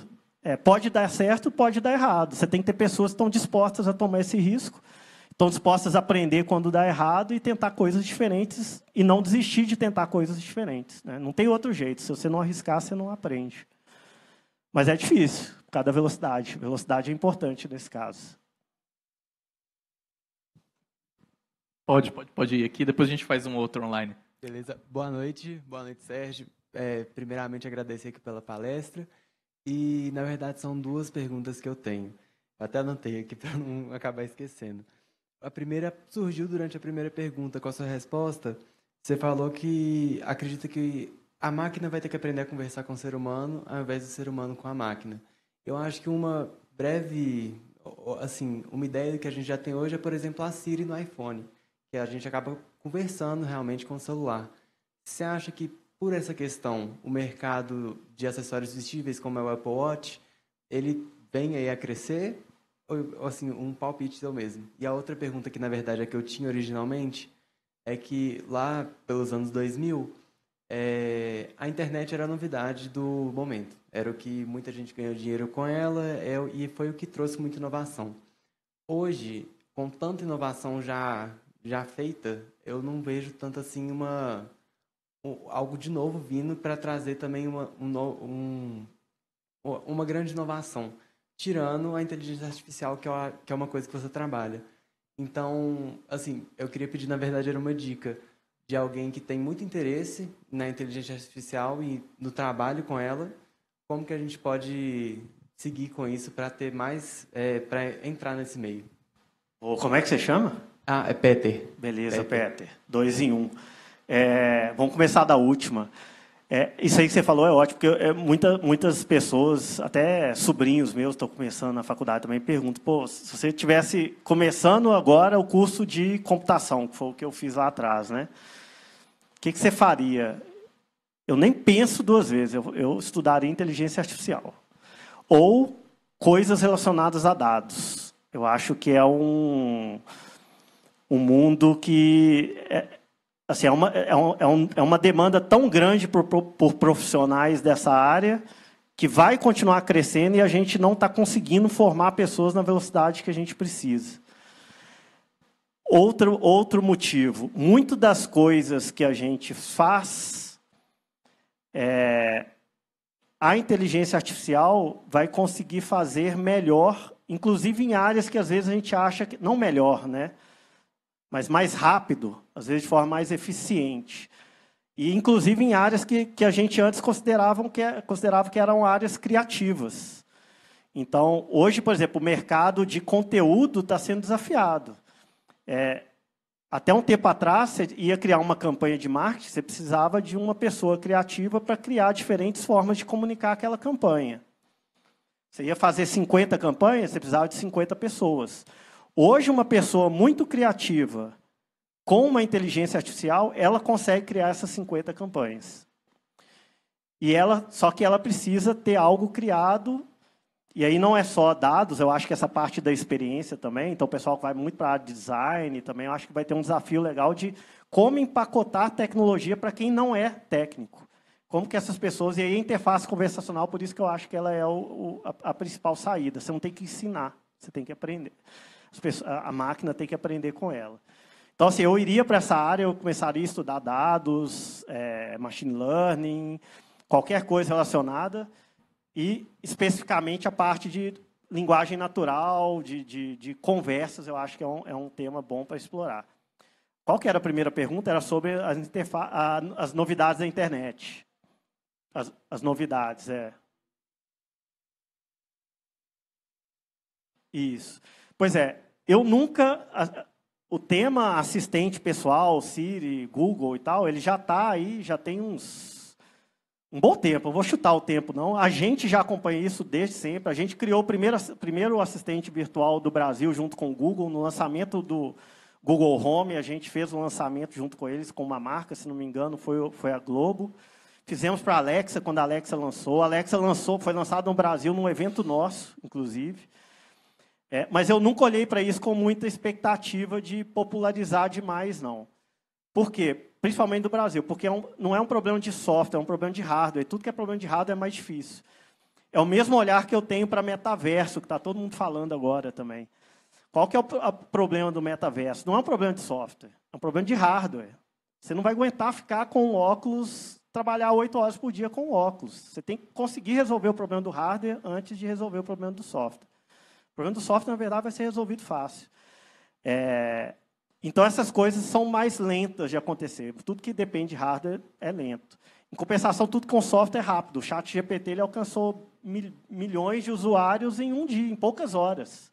Coisas que outras tecnologias levaram muito tempo para acontecer. Mas, em termos de novidades que estão aparecendo, além da inteligência artificial, cara, a internet conversacional ela vai abrir muitas possibilidades também. Eu falo da interface, mas, de novo, eu estou falando da tecnologia. O difícil é você pensar o que a gente chama de caso de uso, que é qual solução que eu vou criar com isso. A tecnologia tem uma parte nossa aqui que está preocupada com ela. Vamos viabilizar a tecnologia.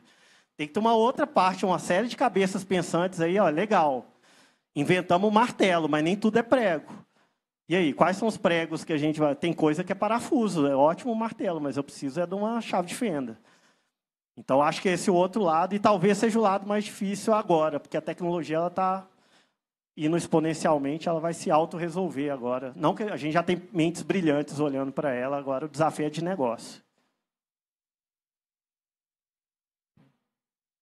Enquanto a professora Simone manda lá, cumprimentar aqui PUC Betim, está mandando várias perguntas. E é engraçado que a construção das respostas que você já deu, Sérgio, já responde algumas perguntas que a gente tem aqui. Quero cumprimentar o professor Alisson, o professor Fábio Martins, que estão lá, mediando com o pessoal. Eu vou ler as perguntas e você vai ver que algumas você já respondeu. Vou começar com a da Nayara. A Nayara perguntava, você acha que com o crescimento da IA, da inteligência artificial, haverá uma pausa no crescimento do metaverso? E aí você fala, nessa resposta agora, você já falou sobre a questão do hardware, ele conseguir, primeiro resolver o problema do hardware, dar o acesso, e principalmente a nível do Brasil. E aí o professor Fábio ele pergunta assim, como pensar em inovação em uma era na qual tantas boas ideias já foram desenvolvidas? Aí o aluno Pedro Lúcio perguntou, como avaliar se uma nova tendência é sucesso ou não? E o Marcelo, lá também, PUC Betim, pergunta, como reinventar o mercado? Então, as três estão bem conectadas. A pergunta de $1 bilhão. Não tem resposta para essa pergunta. Se tivesse... A analogia com isso é aquela da pessoa que escreveu um livro falando como ficar rico escrevendo livros, e morreu pobre. Não tem resposta para isso, na verdade. É por isso que eu acredito no que eu falei aqui. Você não vai saber se uma tendência vai ter sucesso ou não. Você não vai saber se a tecnologia vai ter sucesso ou não, se ela vai escalar, se ela vai ter volume, se as pessoas vão se interessar. A melhor forma de você fazer isso é fazendo experimentação rápida, fazendo teste rápido. Então, eu falei parte da história, não consegui falar a história toda, mas teve um momento que eu falei, teve uma hora que eu tive que sair um pouco da tecnologia e para produtos, experimentar produtos. A gente criou mais de 20 produtos diferentes. Hoje a gente tem um produto. Ou seja, a gente falhou 19 vezes horrorosamente, só que a gente aprendeu com essas 19 vezes, coisas que a gente achou que ia dar muito mais sucesso do que essas coisas que a gente fez aqui hoje. Então, se você não estiver disposto a assumir risco e experimentar, outra pessoa vai fazer isso e vai descobrir mais rápido do que você o que vai ser tendência e o que não vai ser. Não tem resposta. Nem os grandes investidores lá do Vale do Silício, talvez, com certeza, eles não sabem o que vai dar certo. Por isso que eles pulverizam o investimento no monte de startup. Oi, tudo bem? Boa noite, Sérgio. Meu nome é Maria Eduarda, eu sou caloura do curso de Engenharia de Software e atualmente eu trabalho em Take Blip e eu estou dentro ali também vendo como é a introdução do chat até chegar ao próprio atendimento humano e às vezes nem precisa desse atendimento.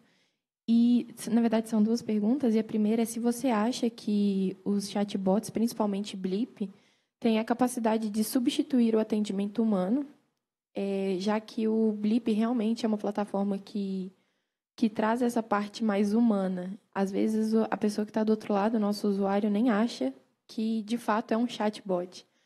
E a outra é que, principalmente na área de tecnologia, a gente vê muitas pessoas de forma mais... Eu não sei como dizer isso, mas um pouco mais ríspida. E a Take foi premiada, né, com Great Place to Work. Então, eu queria saber também qual é a melhor forma para trazer as empresas de tecnologia para um âmbito saudável de trabalho. Obrigada. Maria Eduarda, né? 2 motivos de orgulho. Um que você trabalha com a gente, outro que você é mulher na tecnologia, né? Isso, a gente está precisando ver mais isso. Muito legal. Parabéns, tá? Sobre o humano, né? A gente... Vou falar um pouco né? Eu acredito que o componente humano a gente nunca vai perder. Por mais que a inteligência artificial ela avance, ela consiga automatizar, a gente provavelmente vai ter as pessoas no comando e as pessoas, sempre que, dada essa opção, em algum momento ela querer falar com alguém do outro lado, pela empatia, pelo toque. Eu costumo falar que a automação ela consegue fazer uma personalização ao extremo, ou seja, só com a automação eu consigo personalizar a conversa da Coca-Cola com cada um dos 250 milhões de brasileiros, não sei quantos brasileiros a gente tem hoje, mas 250 milhões de brasileiros que tomam Coca-Cola. Sem automação, ela não conseguiria fazer isso. Mas o suprassumo da personalização é você ter uma outra pessoa do outro lado falando com você. Mais do que isso, você não consegue ter. Então, eu acredito que as pessoas ainda vão querer falar com outras pessoas. Só que existem 2 cenários muito distintos. Tem um cenário que é um cenário de atendimento, eu quero resolver um problema. Quando eu quero resolver o problema, eu quero chegar na solução o mais rápido possível. Nesse cenário, a automação ela é muito eficiente. Se eu puder fazer um self-service, se eu puder eu mesmo fazer um autosserviço e resolver meu problema, melhor. Não quero falar com ninguém. Então, no cenário de atendimento, normalmente a gente vai sempre trabalhar para a automação resolver a maior parte dos problemas. O que as pessoas que fazem atendimento elas vão passar a fazer? Elas vão passar a fazer o outro cenário, que é onde a automação provavelmente não vai ser a principal chave, que é a parte da consultiva, provavelmente no momento que eu estou fazendo uma decisão de compra. Então, na hora que eu vou comprar um carro, na hora que eu vou comprar um apartamento, a automação vai fazer um primeiro filtro ali das opções, mas eu provavelmente vou querer falar com uma pessoa que entenda o meu caso, que entenda a minha realidade, que tenha uma experiência própria, que possa compartilhar um pouco da vida dela, do que ela passou com a minha, que consiga se colocar no meu sapato e consiga me ajudar a tomar uma decisão. Então, no cenário de venda, o que a gente acredita? Que, na verdade, a pessoa vai vir à frente e que a inteligência artificial ela vai vir atrás, suportando essa pessoa para que ela consiga dar essa personalização para o maior número de clientes na ponta. Enquanto no atendimento é o contrário. A automação está atendendo todo mundo e as pessoas estão suportando a automação no momento que ela não consegue resolver o problema. Sobre ambiente de trabalho, eu acho que isso aqui é o principal. Um ambiente onde você não olha para erro da forma que a gente olha, como aprendizado, você não vai ter um ambiente saudável, porque as pessoas vão trabalhar com medo de errar, elas não vão ter coragem de inovar e elas vão se sentir limitadas, elas não vão conseguir ver que elas estão tendo o potencial delas colocado ao máximo, né? Então, se você trabalha numa empresa onde, quando você comete um erro, você é punido, ou alguém comete um erro, é punido, aquilo contamina a empresa inteira e ninguém acredita que tem a capacidade de inovar, é melhor fazer o arroz com feijão, aquilo que me contrataram, né? E um dos valores que a gente tem na empresa é o take charge lá, né? Cara, eu não vou fazer só o que me pediram para fazer. Se eu estou vendo um negócio que está dando errado, eu vou ali e vou meter a mão e vou resolver o problema. Não interessa, não é a minha responsabilidade, mas está errado, eu consigo resolver, eu vou lá e resolvo. E eu acho que isso que cria esse ambiente de colaboração também. Bacana. Bom, vários feedbacks positivos aqui, né? De elogios, parabenizando. Minha mãe mandou alguma coisa? Não, ela falou que ia mandar. Bom, não consigo distinguir, mas deve estar aqui entre esses vários comentários aqui, né? Bom, a gente teve uma pergunta aqui do Eric, da PUC São Gabriel, o professor Luciano Novaes também, cumprimentando lá da unidade de contagem, elogiando, né, a palestra, o evento.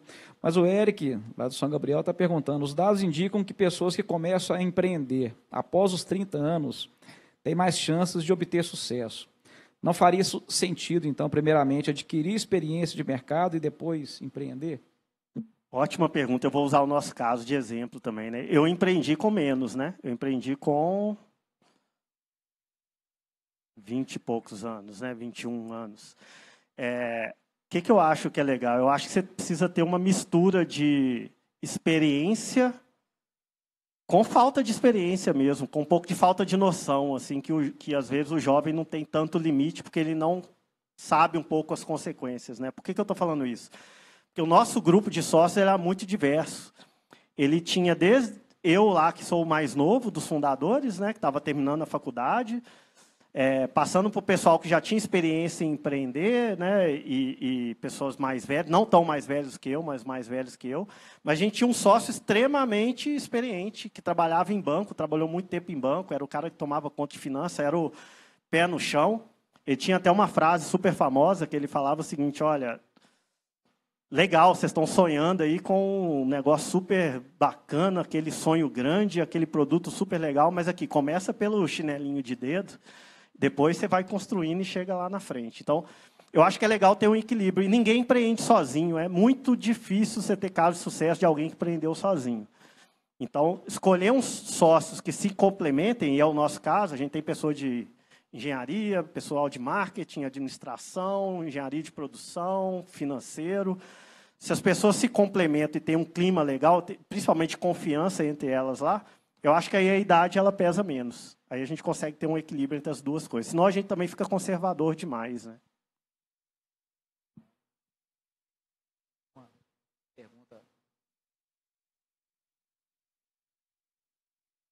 Boa noite, Sérgio. Meu nome é Rodrigo e eu sou calouro de engenharia da computação e eu pretendo aprofundar na área de inteligência artificial, especializar na área.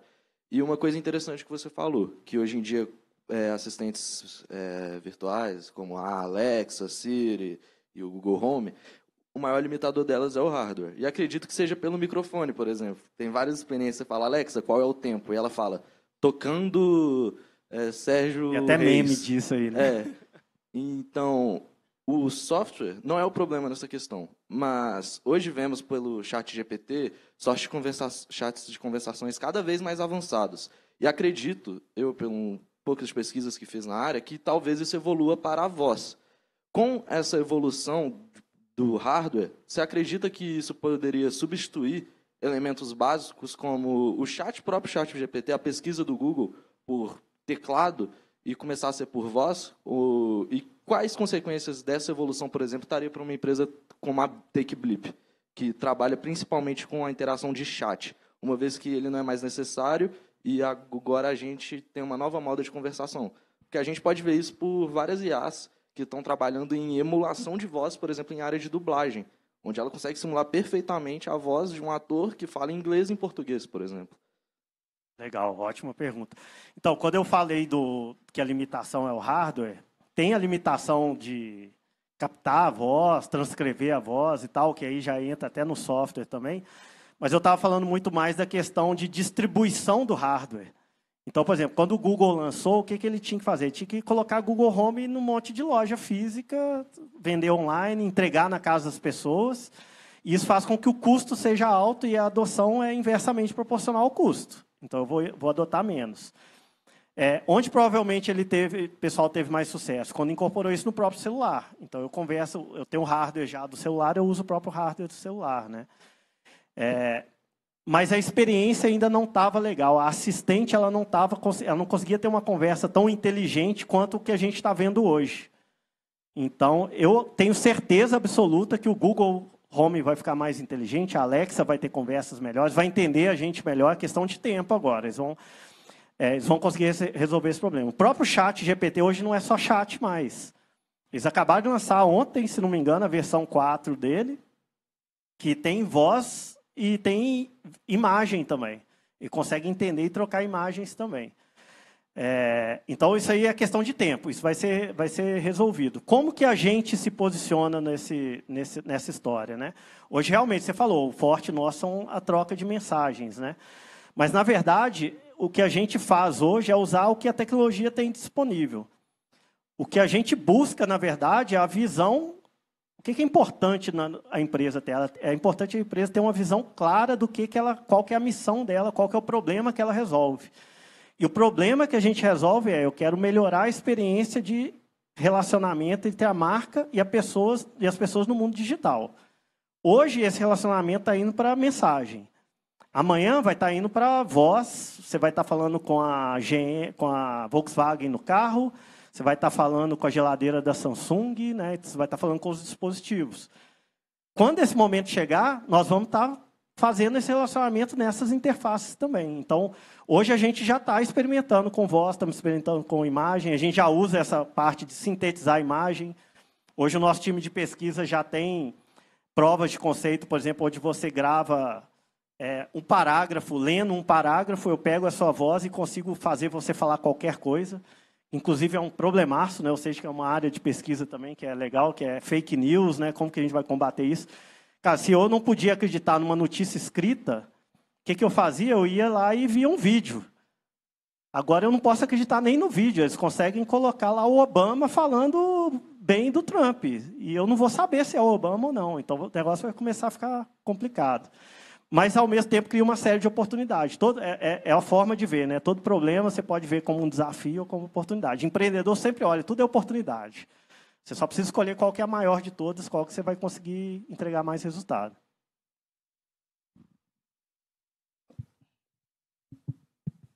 Boa noite, Sérgio. Boa noite, gente. Então, Miguel, eu acho que vou ter uma dificuldade de formular o que eu tenho para dizer, porque não é necessariamente uma pergunta. Eu queria ver mais sua ideia mesmo sobre isso. Porque eu não entendi muito bem se você, assim que você acabou de falar, se você falou que a empresa, igual, a gente vive, né, no mundo globalizado, no mundo onde as interações são muito rápidas, muito instantâneas. Por conta disso, o mercado muda. Tipo, eu vendia um produto, eu vendia uma ideia,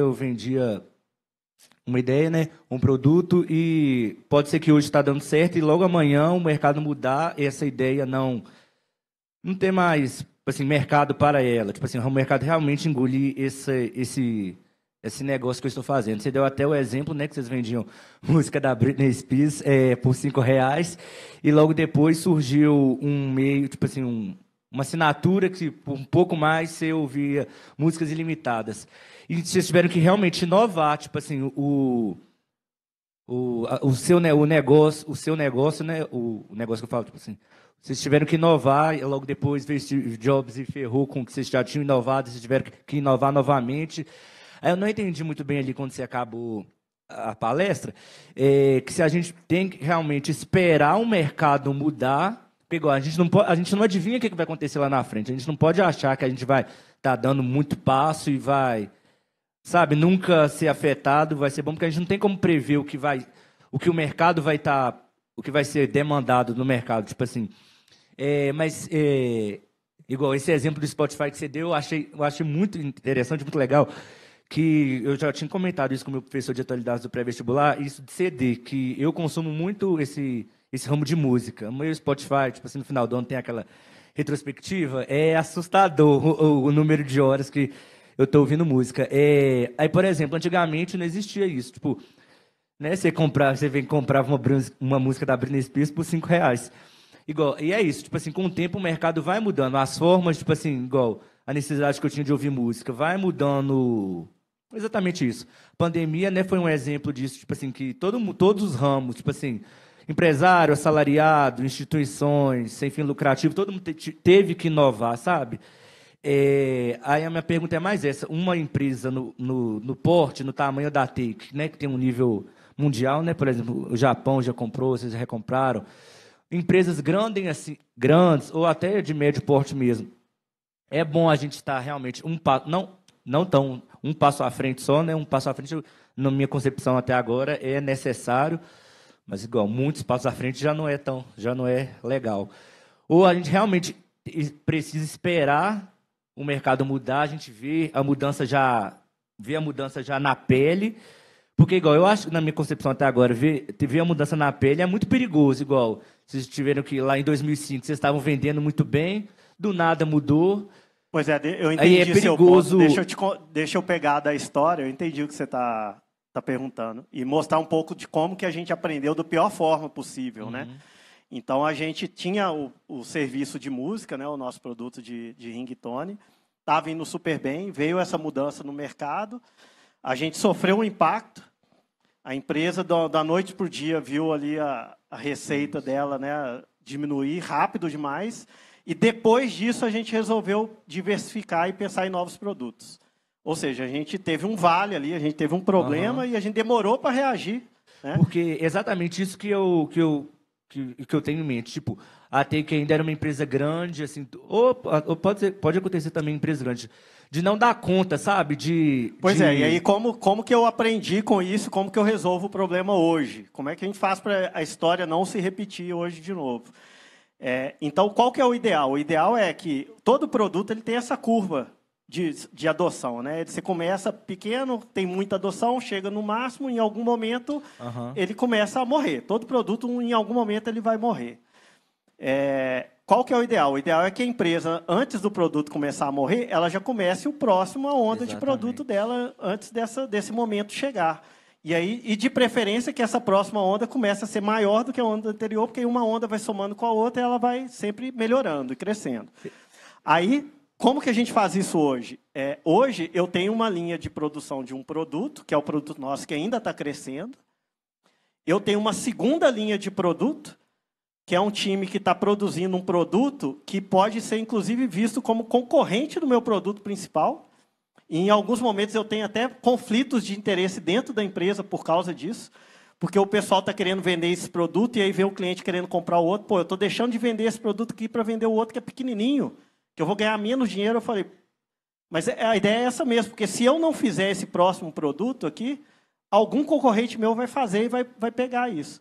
E não só isso, eu tenho um terceiro time que está olhando outros produtos, outros negócios, coisas nada a ver com o que a gente está fazendo.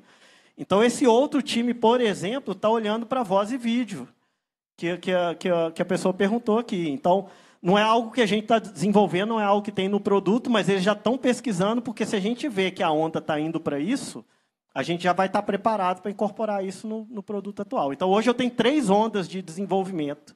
Uma que é o negócio principal, outra que é o próximo negócio que talvez até mate o negócio principal, melhor eu matar do que o outro matar, e o terceiro que está olhando coisas completamente fora da curva, está olhando se a Take vai virar um banco que vai ajudar as pessoas não só a trocar mensagem, mas a pagar pelo produto também dentro do aplicativo. Porque realmente tipo assim, agora realmente é uma pergunta, se é sim ou não. Se realmente, tipo assim, é necessário a empresa, né, um negócio de grande, médio porte, o que for, tá pensando um passo na frente igual, para evitar realmente, igual, a necessidade de ouvir música, a necessidade é a mesma, mas a forma como eu estou ouvindo música, a forma, tipo assim, né, no CD, no rádio, no fone de ouvido, aí depois o fone sem fio, tipo assim, a necessidade sempre vai existir. Aí a forma, tipo assim, como ela vai ser usada, ou a forma, igual o produto ou a ideia vai ser usado, né, com o tempo vai evoluindo, vai mudando. Sim. Aí, tipo, é necessário, sim, então, a gente tá já fazendo uma pesquisa de mercado, tipo assim, vendo a necessidade, tipo assim, Sim, e uma das formas de fazer isso é exatamente o relacionamento com a universidade, porque quando eu falei que a universidade tem um ritmo diferente, é exatamente por isso, porque ela está olhando não o que está acontecendo agora, ela já está olhando o que vai acontecer lá na frente. Então, muita parceria universidade e empresa, ela é com esse objetivo, como é que eu me antecipo a coisas que vão vir lá na frente. Né? Não, beleza. Obrigado, gente. Nossa, gente, eu e o professor Ramon aqui, a gente já mandou aqui uns pedidos de desculpa aqui no WhatsApp, aqui, porque nas unidades tem muita pergunta. Professor Ramon, acho que o Serginho vai ter que voltar um outro momento aqui, né, para conectar com a gente, fazer mais um envolvimento aí, né? Mas quem está nas unidades e quem está aqui precisa deslocar para o próximo horário da aula, né? Então, professor Ramon, passar para o senhor aí para a gente encerrar, né, e agradecer o Serginho. Pois é, né, pessoal? Primeiro, agradecer muito, né, o Serginho aqui pela disponibilidade. Pode falar Sérgio, Ramon. Você me chamou de Sérgio a vida inteira. É mais difícil. Mas, assim, eu acho que o momento é bastante agradável, né, de ter o Sérgio aqui de volta, né, para transmitir essa mensagem, né, para todos aí que estão nesse ambiente universitário, né, um ambiente de aprendizado, e aprender com essa história, né, com as falhas, né, Então, eu acho que é simbólico também. O Marcos falou que é egresso aqui dessa casa, eu também sou egresso dessa casa, então a gente poder desfrutar, né, desse momento aqui de 3 que passaram por aqui, né, e agora retornam em outra posição, que isso possa servir também de alguma forma para estímulo para aqueles que estão iniciando aqui agora, né, que façam o seu percurso, né, seja empreendendo ou seja depois, né, como docente, mas de alguma forma aproveite esse momento, né, que é um momento de muito aprendizado, de relacionamento, né, de contato, de boas experiências, então aproveitem isso, né. Então, agradecer muito novamente, né, o Sérgio pela presença aqui, né, pelo aprendizado, o professor Marcos aí pela companhia, o professor Checa, o professor Lúcio aí, né, por proporcionarem isso aqui, né, comprarem a ideia aí, né. Então, obrigado a todos aí pela presença, né, aqueles que nos acompanharam aqui pessoalmente, aqueles que nos acompanharam pelas redes sociais, pelas unidades, né. Obrigado a todos aí pela presença. E um excelente semestre, né, já que é a aula inaugural, então que seja um momento aí de muito aprendizado e, obviamente, sejam todos muito bem-vindos, né, à PUC Minas. Obrigado a todos aí, pessoal. Obrigado, gente. Obrigado, Serginho. Fica o convite já para voltar, viu? Aceito.